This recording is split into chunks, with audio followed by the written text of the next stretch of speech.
Have you been saving up for a Rolex? Well, good news. You're about 39% further away now. You might never have been able to afford one anyway, and that's okay. But this new tariff increase affects a lot more than just Rolex, so stay tuned. Okay, let's talk about this. It's very boring. I realize this. Okay, I was thinking about this. Like, watch news is so f***ing dreary, man. Like, this is the most exciting news to come out of the watch industry for a while. It's such a boring topic. But there are a lot of repercussions that I think are actually interesting. I have personally quite a lot of questions that I would love for you to answer, and I'm sure our audience feels the same way. Why don't we just preface this with exactly what the hell we're talking about? So we're talking doom and gloom. We're jumping in. Yeah. So as of the 7th, go ahead. The U.S. implemented a tariff. Swiss watches being imported into the country have a 39% tariff. So for all intents and purposes, your $10,000 watch is now a $14,000 watch. Right. Well, keep in mind, though, not just yet, but I see what you're leading to here. But yeah. Grosso modo, like more or less, that's what's going to happen. Yeah, right? Sure.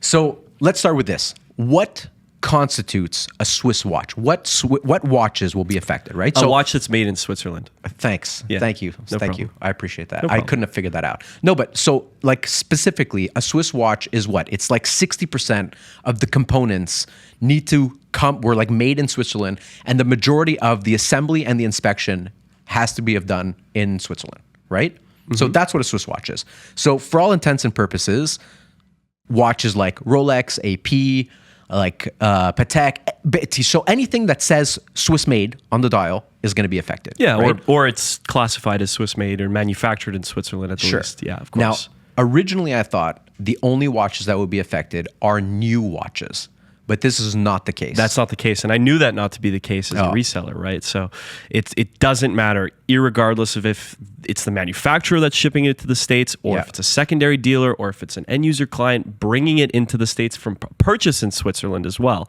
It doesn't matter. It doesn't even need to come from Switzerland. You could be buying a Swiss watch from Japan. From Japan, yeah, sure, of course. Anywhere where, if that watch was manufactured and is classified as Swiss made, when you fill out your customs form, if you have to declare it as being manufactured coming from Switzerland, that tariff is imposed on specifically. Well, I mean, that's a really scary thought, man. Like that's a lot of brands that are going to be affected. It's pretty much every major brand that we know of that is going to be affected. Now, there are, of course, watches that won't be affected that aren't manufactured in Switzerland. Brands like Grand Seiko, A. Lange & Söhne, Nomos, German brands, for example, Japanese brands, American brands, though there are few, but other European makes as well, depending on where the classification is, for sure. Right. But all in all, yeah, that 39%, the cost is going to go down to the consumer. It's not going to be paid really by the Swiss brand. The brand is just going to up their retail, as they did already historically, right? So when the first tariff structure came out, it started at 10% flat tariffs. Rolex, AP, all of these brands started upping their US retails, right? They had another price increase recently. What the other interesting part about that is when a country like the US, a major market player, ups their tariff, okay, 10% even, other countries are now forced to up, and I know this because basically I'm friends with a guy who owns a chain of ADs for multiple different brands, including Omega, Zenith, Hublot, different Swiss makes. When a country like the US, a big market buyer, ups to 10%, now going to be 39%, they are forced by the brand to increase their retail prices in other countries as what they call an equalization. Because what they don't want is for clients from the US to say, well, now my watch is going to be 10 or now 39% cheaper in Canada, so I'm going to go to Canada and buy it at retail and then take it back to the States. So they don't want that. They would still be paying the tariff on the way back. Of course, in theory, but if they tried to smuggle it across or whatever. I find that confusing, but the brands do equalize it though. Yeah, but and that sort of makes sense, but then if you compare that to like the automotive industry, that's not the case.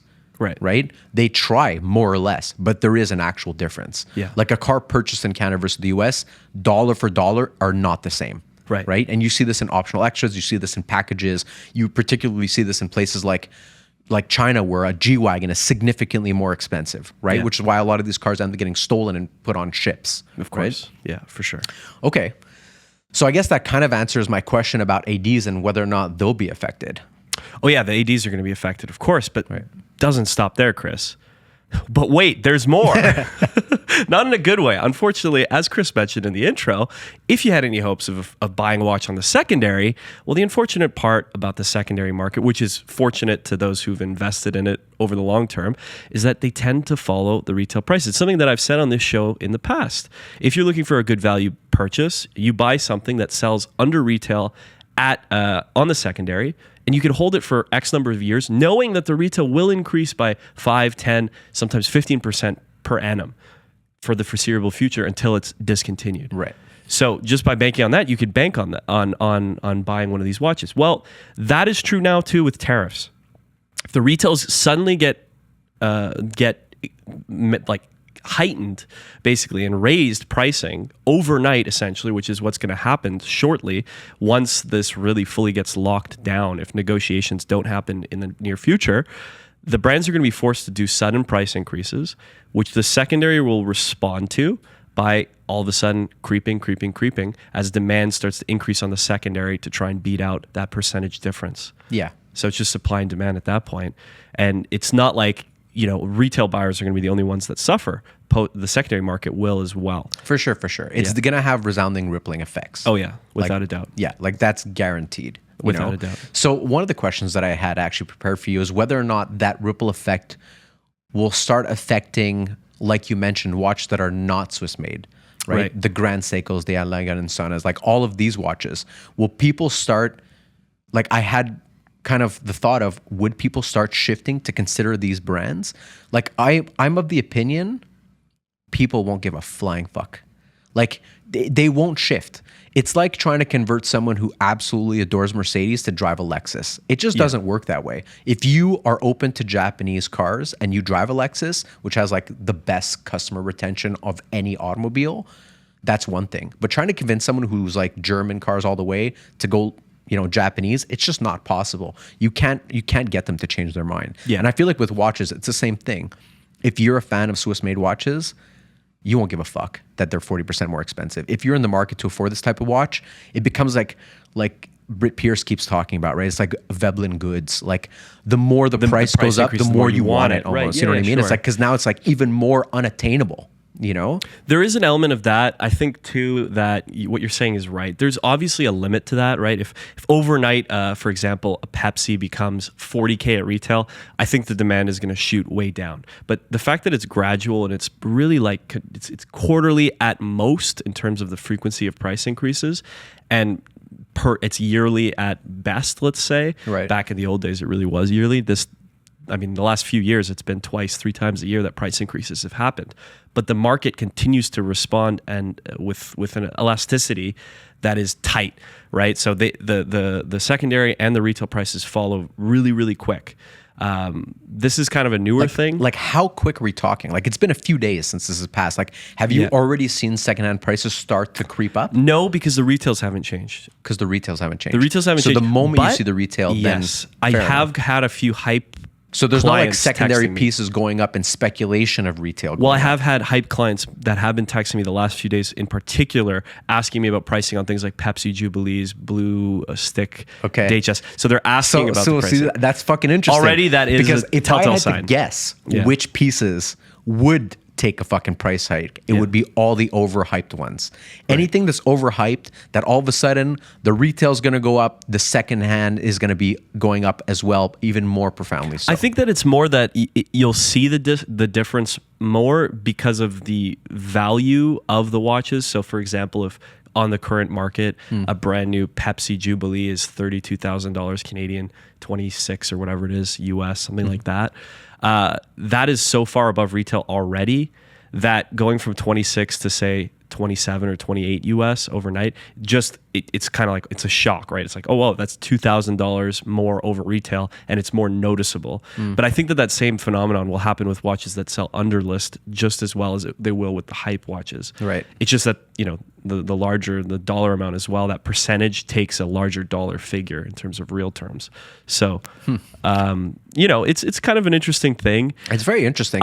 I'm sure that it's not going to be permanent because 39% is so killer. Like it's the But we consumers don't know. might push back. Ultimately, we don't fucking really don't know. We really right? don't Like know. even all of these predictions about what is and what isn't going to happen, it's all completely speculative. I'm an idiot you sitting know, on a like- couch just as Yeah, you are. 100%. So, dude, if you're an idiot, I'm a fucking baboon. You know what I mean? Like, we're two baboons then in the jungle, throwing bananas and shit at each other. What do you want? so actually, as a fucking baboon, I have a thought Yeah. about what will be affected. Okay, so I'm actually more concerned not for these high end pieces, which again, like.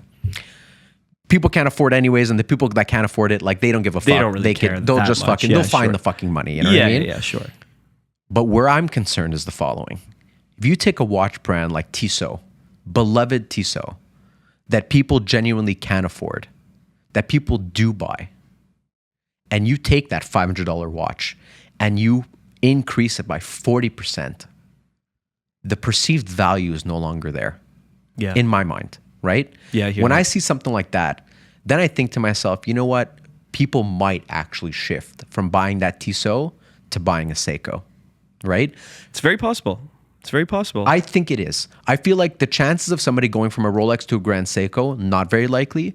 The chances of someone who was on the verge of buying a Tissot going to a Seiko instead, very likely. Well, look, to be fair, I did see in the news as of today that the Swiss president and a few other officials are meeting with pharma companies specifically to discuss the tariff situation and probably try to lobby the US to renegotiate, among other businesses, right? So that's just the first step that I read as of today.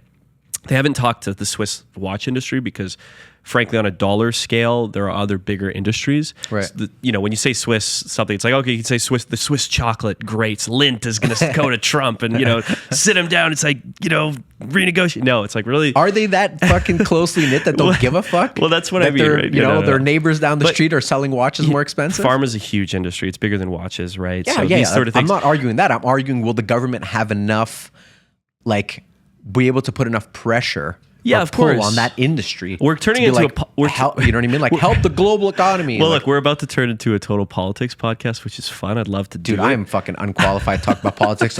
But everyone who knows me, they know that I live under a fucking You're rock. much better off too, by the way. But Ignorance is bliss. I ignorance subscribe is to that. bliss. But look, a lot of the EU basically did strike that flat reciprocal tariff deal at 15%. Originally, it was 20%. They renegotiated to 15. It was a flat rate 10% at first. It's 15. Switzerland was exempt because they're not part of the EU, right? Right. Swiss neutrality. Anyone who's a history buff got that one. Anyhow, so basically the avenue is there. They just didn't pursue it hard enough, I think, is really what it came down to. And I'm no expert on this either, of course. But there is a pathway for it to happen. If I was a betting man, I'd say that they're going to get a negotiation structure that's going to be close to 15 or 20%.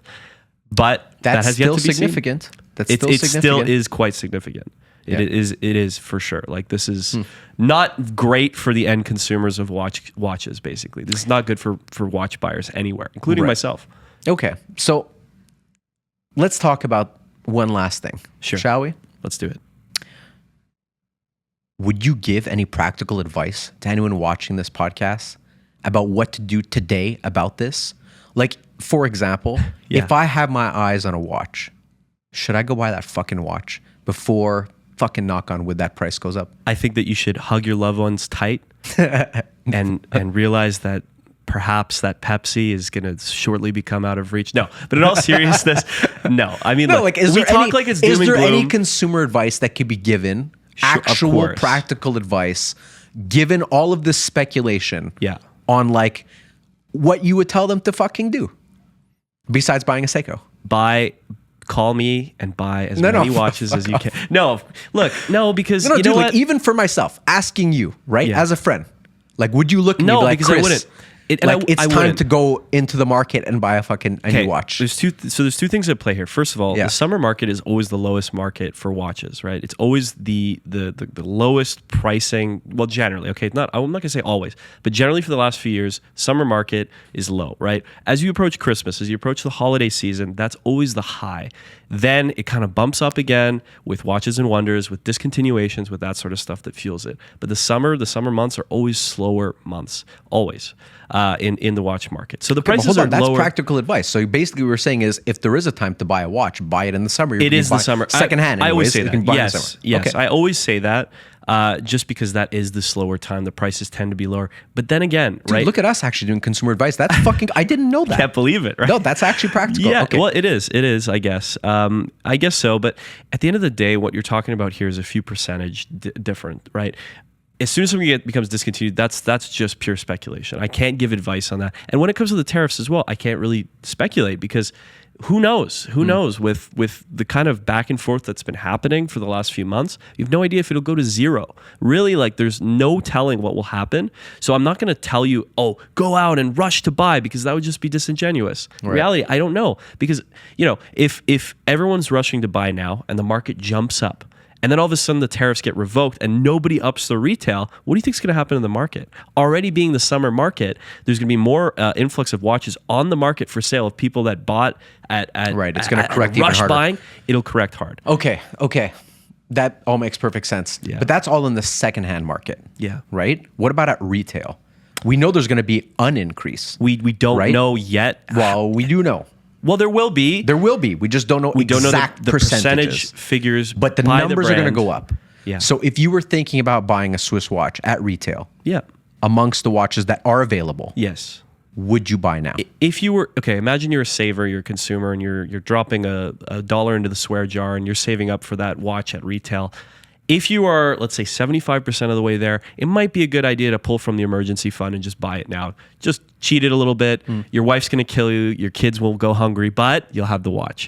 That would probably be my advice. But if you're below that 75% saved figure, Yeah. maybe it's best. Yeah. Just wait it out. What's That's really just the rush? general consumer advice. Don't spend outside of your fucking means. Of course. And honestly, like, there's always something going on in the world that affects the watch market. Right. There will be something else. There will be some other time where it's like rush and you feel so stressed about it. And it's one thing I've been telling a few of my clients lately is that they get super stressed out about watch buying. I say, you're just going to burn out. I've seen it happen before. Collectors who spend, hundreds of thousands, if not millions of dollars on their collection, and they burn out eventually. Yeah. Because it becomes less fun because they're stressed about prices, they're stressed about values, they're stressed even, about but even buying fuck and selling the low. collectors, bro. Like before starting our podcast, like you were part of the conversation, right? My business partner Brian was venting to us about his Breitling being worth half what he paid. Yeah. And even he ended the conversation with, "We don't buy these things to make fucking money." Yes. So and that's it's the like, right attitude. It is the right attitude.